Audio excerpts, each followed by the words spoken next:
Our next and last speaker is Dr. Joao Vendramini. He is a professor of agronomy and he is our forage specialist. His research program is dedicated to forage management with an emphasis on subtropical production systems.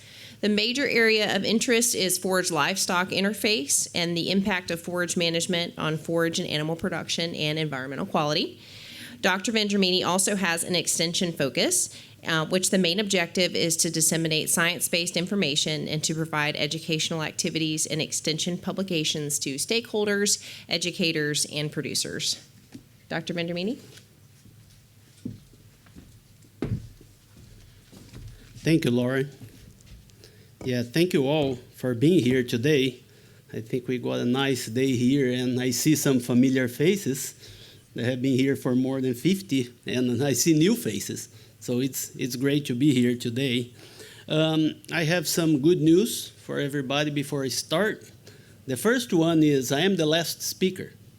So you can smell it, right? So after me, we may visit the vendors there and then go to lunch. That I think is the highlight of the whole thing. So we are getting close. Second thing is I'll talk about forages today, but I'll not talk about data. How nice is that? So you can put your book on the side. Just look at the pretty face on the picture, if you will. But I will not talk about data, so just put on the side. So I will try to talk to you today more about the historically prospect of the forage programs here. And also at the end, I'll give you some data about this new cultivar that we are releasing. So I'll give you a little information about it. As Lauren mentioned, I am the forage specialist here. And my focus has been through these years to try to work with forages that work here in South Florida. We are somehow unique. If you all know, if you go north of I-4, we call that Yankee land. So we try to stay south of the I-4 line, and we know that things are a little different here. That's why we need to be somehow specific for the things that we do here.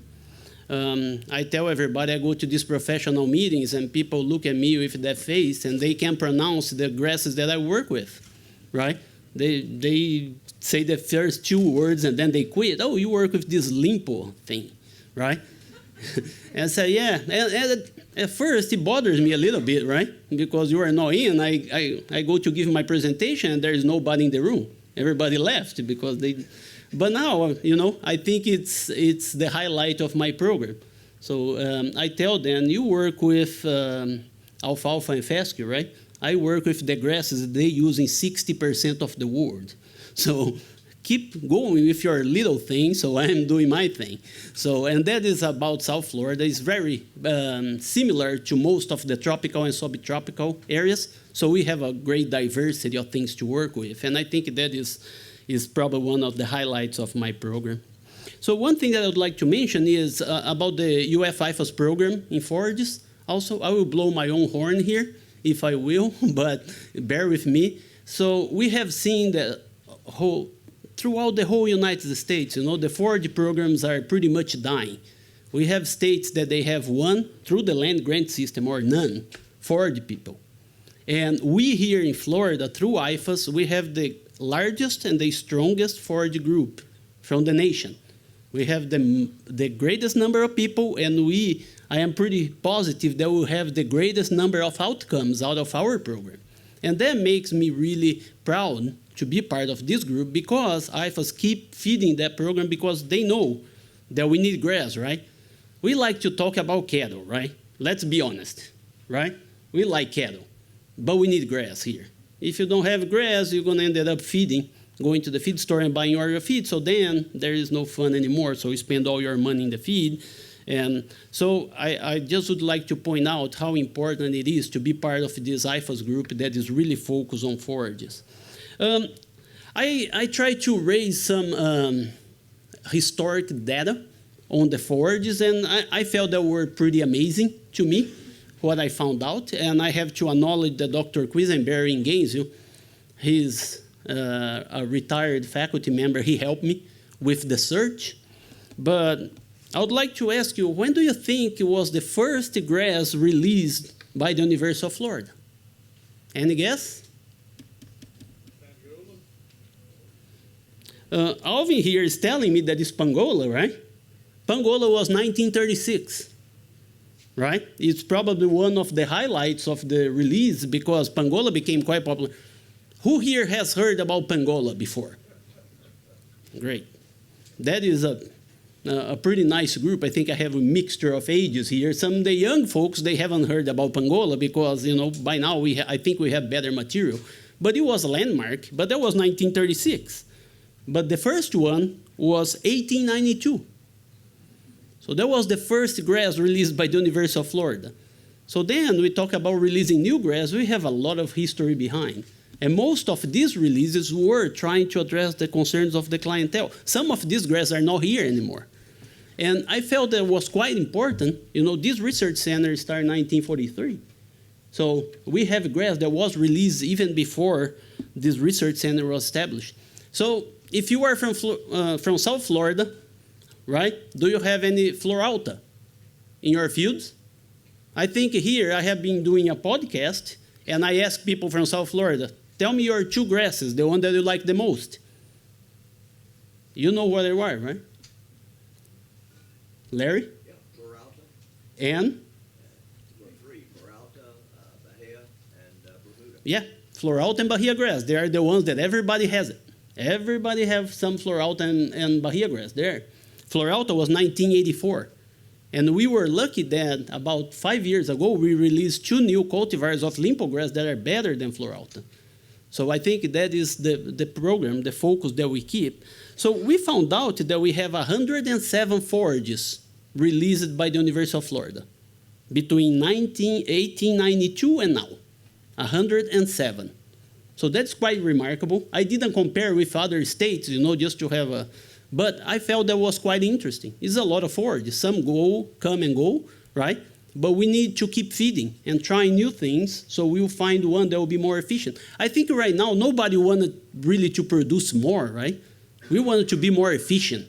We wanted to spend less money with nitrogen fertilizer. We wanted to use less herbicide. And then you can produce the same or even improve our production and be more efficient, so we'll make more money. I think that's the goal, and that has been the goal of my program. But out of that 107 cultivars that were released, that is just one Bermudagrass so far. There was Florakirk that was released by Dr. Mislevy. So for many years, we used Bermudagrass that came from Georgia. And they are good ones. Nothing wrong with that. But I understand why we did that for many years is because here in South Florida, we have these poorly drained soils, right? It gets wet, right? If you haven't been in South Florida, you have no idea, right? People think that we lie. But we don't. We have seen in Highlands County after the hurricane, the water going over the highest wire of the fence, right? So that's how poorly drained it is. So and Bermuda grass doesn't do very well in poorly drained soils. But nonetheless, Bermuda grass has become a very important part of what we do here, because if you go to the feed store and ask for somebody about horse hay, what do you give you? Bermuda grass, right? That's what it is. We actually have cattle grazing Bermuda grass, but has been like a cash crop. A lot of people has Bermuda grass, primarily to bale hay and sell hay or even feed the cows. So it becomes quite important, but it's challenging for us to have Bermuda grass.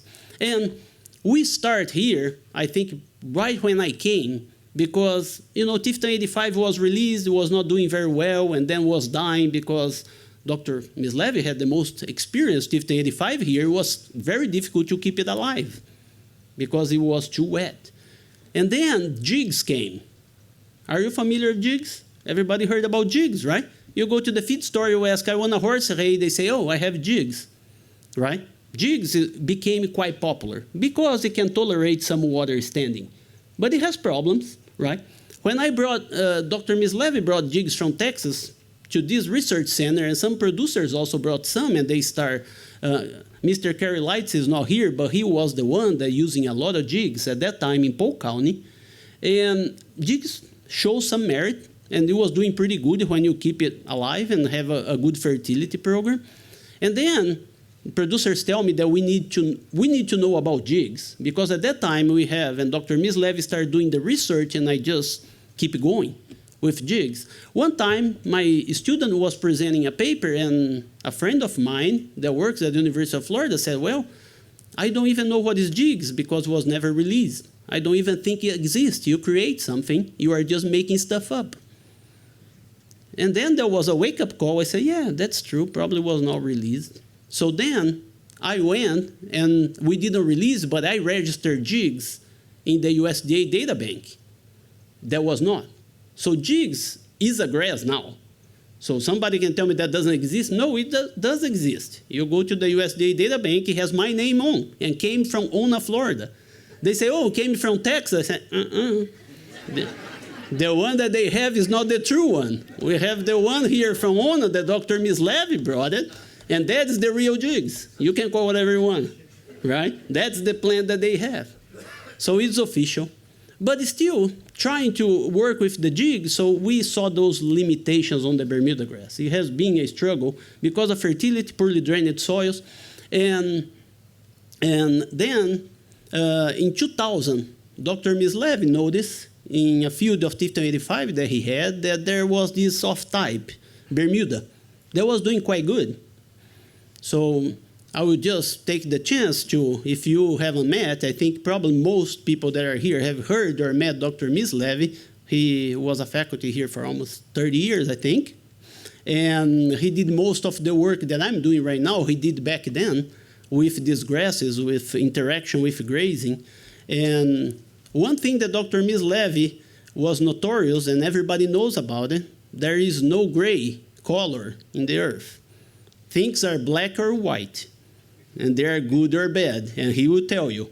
And he has done that work with the grasses for many years. That's the way that he sees that. So when I started the job, Dr. Mislevy told me, he said, look, there is this grass here that I selected from that Tifton 85 field, and I think it's a good grass.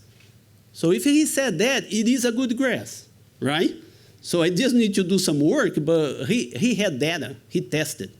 And then I started expanding. I sent this Bermudagrass to Mariana and Gainesville, to colder place. So we just test the same grass for a few years there, under clipping, under grazing. And then we saw that the grass was quite good compared to the grass that we have. For example, people think, oh, this is a southern grass that will grow well in Ona, but probably may not do well in North Florida. Wrong, because at the Mariana trial, Mislevy, Bermudagrass that we call now, it was the one with the highest forage production. Even with Tifton 85, Tifton 44, Jigs, Mislevy was the one that produced the most. So then we tested and we saw a lot of merit in that grass, and as I said, probably Dr. Mislevy was right. And if you look at the nutritive value, right, people when they ask me about new grasses, they always are looking at the nutritive value. So we run the lab here. And nutritive value is important. That's why I have the lab here. But we all know the quantity is the most important thing, right? If you don't have forage, the nutritive value doesn't matter, right? But then I get all these samples from all over the state. And yes, Bermudagrass is the one with the highest nutritive value. And people ask me, is that true? I said, probably not. Because what happened is a lot of people have Bermudagrass as hay fields, right? They have a hay field that they fertilize, they treat well, they collect a sample and send to me, so that's a good forage. Most of the other grasses, they don't do that. They send me a sample of limpo grass that will be on the field for 6 months, underwater. And then they cut in the fall, they send me a sample. Yeah, that sample was not as good as the Bermudagrass. It makes sense, right? So I think we have a large data bank with numbers, but I don't think the comparison is fair. But I still believe if you have a Bermudagrass hay that is well managed and everything else, you may have one of the best nutritive value grasses that you can have. So that's why also allow us to start doing this work with this appeal, to try to have this Mislevy as an option, as a Bermudagrass for the people that eventually wanted to have some Bermudagrass, and you can graze it, you can harvest, you can do all other things that you do with other grass, and also the nutritive value will be as good as any Bermudagrass. I'm not promoting there will be a better nutritive value grass because that's not the case, but it will be quite similar to Jigs or Tifton 85, even on the protein standpoint. So that is quite similar. So that grass has merit. So we start the release process of Mislevy Bermudagrass. It was about a year ago. We have to go through the IFAS process, and it was officially accepted about 3 weeks ago. So, and that was very timely for us because we wanted to have this, this few days. I was concerned that if that wouldn't fly, right, I don't know what I'm going to talk to you today about it. I was trying to come up with different ideas, but I was really positive that that wouldn't have any problem. So the meeting was 3 weeks ago. And one thing that Dr. Mislevy and I think we work pretty similarly, is we are not breeders. We don't breed grass. What we see, we stay here in South Florida, we go to ranches, we travel, and we see what people have, what they like, and then we are able to select something that we think will fit what they need, such as the limpo grass. I think my whole program has been focused on limpo grass for many years because that's what they like around here, and we think it's a good grass. And the Bermuda grass on this Mislevy Bermuda grass, it was quite similar, the purpose. So we think it has merit, so it's released now, it's official. So if you eventually are interested in some plant material, it doesn't produce seed as most of the hybrid Bermuda, so you need to plant vegetative material. And we have here, at the start of the year, we start collecting names. We have limited amount of grass that we sell to producers. So if you want to have some improved cultivars that we have here, as I said, is limited amount. You cannot plant 100 acres, but you may have something for you to plant 5 acres and have your own nursery. So you come and you give us a call or send us an email, I'll put your name in the list. If you want to try the new Mislevy Bermuda, that's the case as well. We have some fields here that we are keeping clean so we can provide plant material. If you are in North Florida, in Gainesville or Mariana, we also have areas of plant material over there. So if it's closer for you to be in Gainesville or Mariana, we also have some places there that we are providing plant material to producers. So before I close my statements here, we have a little celebration of the career of Dr. Mislevy here. And I would like to ask if Dr. Mislevy could come forward here. And we're going to have a little token for him, I think, just to recognize all the service that he provided to South Florida for many years. My wife just mentioned to me that it's very nice that we are doing this to Dr. Mislevy because he deserves it, but I'll never have that. So when I finish my career. So I am taking the opportunity to take all the pictures that I want right now because I will not have that opportunity probably.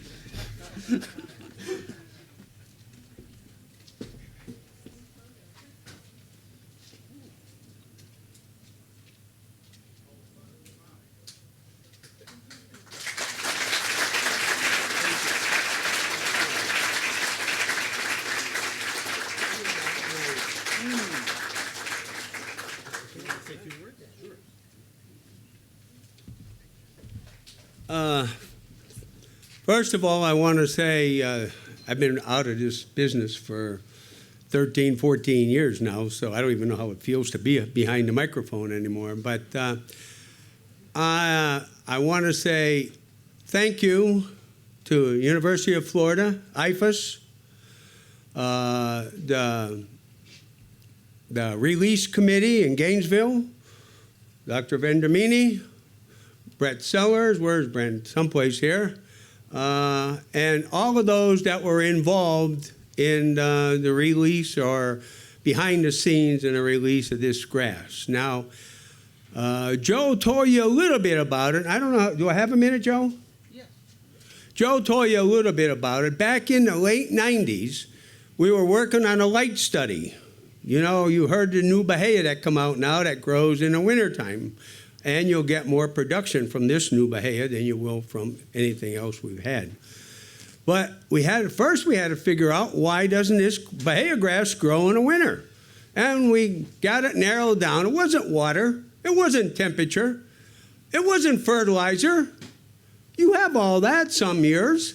It was day length. So what we did is we put a study out in the field with 4 different grasses.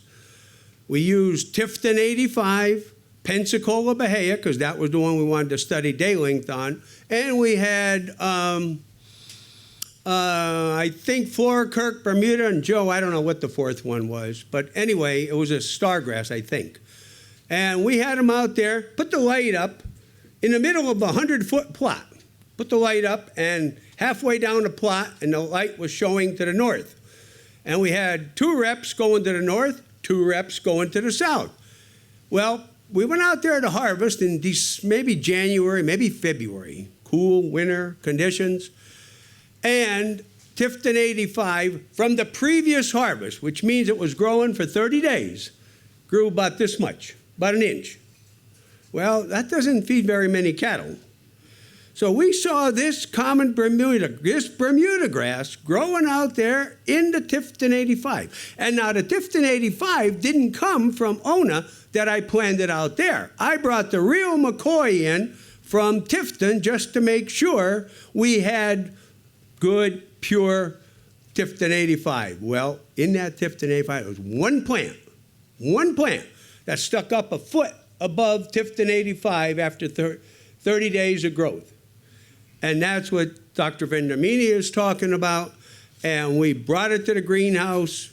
And Jose Marino, I don't know if he's here, but he was working with me at the time, brought it in the greenhouse. We grew it for the rest of the year, the rest of the winter. And in July, probably July, we replanted it out in the field. And that's how Tifton 85, this Bermuda 2000 or Mislevy Bermudagrass came about. And Jigs is sensitive to spittlebug. You may not have had it yet, but it is sensitive to spittlebug. This Bermuda that he's talking about is not sensitive to spittlebug. Now, he'll tell you about the quality and everything because I'm over the hill, so I forgot about all that. And, oh, one other thing. This grass will produce forage in March, April, and May. Jigs is sleeping during March, April, and May, and it kicks up a seed head like this, and that's all you get from Jigs. And he's right. It was never released because we didn't care for it. Thank you.